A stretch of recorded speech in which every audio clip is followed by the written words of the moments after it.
Hello বন্ধুরা, আজকে আমি হেনা সম্পর্কে তোমাদেরকে বলছি। হেনা হেনা কি হেনা কি কাজে লাগে, কিসের জন্য আমরা ইউজ করব? অনেকেই ভালো করে ঠিক জানো না হেনাটা কিভাবে ইউজ করতে হয়, কিভাবে রাখতে হয়, কিভাবে কি করতে হয়, কিভাবে মেশাতে হয়। সো দেখো ভালো করে, এখানে আমি এটা যেহেতু নিয়ে আসছে কাস্টমার, সেই জন্য আমি এটা এইভাবেই গুলাচ্ছি। বাট ঠিক আরও ভালো করে ভালো প্রসেসে তোমরা বাড়িতে যখন করবে, ভালোভাবে মিশিয়ে ভালো ভালো জিনিস দিয়ে ইউজ করবে। হেনা হেনা কিন্তু চুলের কন্ডিশনিং করে, হেনার চুল পড়া বন্ধ করে, হেনা হচ্ছে চুলের বৃদ্ধি ঘটায়, হেনা চুল বাড়তে সাহায্য করে। এবং হেনা আরেকটি বিশেষ কাজ আছে, হেনা যে চুলের যে চুলটা যে ডগাগুলো যে চিরে যায়, সেই ডগাগুলোর ও সমাধান করে দেয় হচ্ছে হেনা। হেনাতে প্রচুর অ্যান্টিঅক্সিডেন্ট থাকে, আর হেনা ব্যবহার করলে খুবই ভালো। হেনার সবচেয়ে মেন কারণ হচ্ছে হেনা চুল পড়া বন্ধ করে দেয়। আর তোমরা সঠিকভাবেই সব কিছু দেবে তাহলে খুবই ভালো। হেনা যখন গোলাবে, হেনাতে কফি পাউডার দেবে, টক দই দেবে, অয়েলও দিতে পারো, নারকেল তেলও দিতে পারো।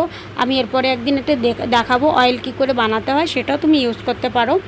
হেনাতে যে লিকার চা পাতা জলটা ফুটিয়ে, সেই ফুটানো জলটা হেনাতে দিয়ে মিক্সড করে নেবে, আরও ভালো হবে তাহলে। আর কতক্ষণ রাখবে, সবচেয়ে বড় কথা, অনেকেই হচ্ছে চুল ভালো রাখার জন্য, চুলটা কন্ডিশনিং করার জন্য যারা হেনা লাগাবে তারা 45 মিনিটের বেশি রাখবে না। আর যারা চুলের কালার করার জন্য, অনেকেই কালো কালার করে, অনেকে রেড কালার করে। এই দিদিভাইয়ের যেমন হোয়াইট কালার আছে চুলে, সেই জন্য উনি হেনা করে। তো সেই চুলগুলো, হোয়াইট চুলগুলোকে কালার করার জন্য সেক্ষেত্রে একটু বেশি টাইম, 1 ঘন্টা রাখতে পারো। অনেকেই কি মনে করে যে হেনা লাগিয়েই রোদে যাচ্ছে, শুকাতে যাচ্ছে, 4-5 ঘন্টা রেখে দিচ্ছে। একদমই না, সেটা করলে চুল শুকিয়ে যায়, চুলের পুষ্টি নষ্ট হয়ে যায়।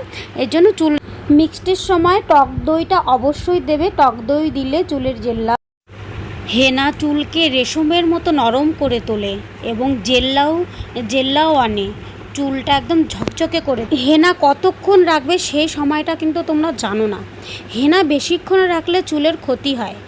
তোমরা সঠিক টাইম মতোই হেনাটা রাখবে। যদি তোমরা কালারের জন্য হেনা লাগাও, কালারটা চাও, সেক্ষেত্রে তুমি 1 থেকে 1.5 ঘন্টা রাখতে পারো, কোনো অসুবিধা নেই। যদি তোমরা শুধু কন্ডিশনিং চুলটাকে ভালো রাখার জন্য করো, তাহলে মাত্র 45 মিনিটই রাখবে, 45 মিনিটের বেশি রাখবে না। হেনা বেশিক্ষণ রাখলে চুলটা ড্রাই হয়ে যায়। হেনা যেদিন করবে ওই দিন ভালো করে রাতে অয়েল ম্যাসাজ করবে, পরের দিন শ্যাম্পু করবে।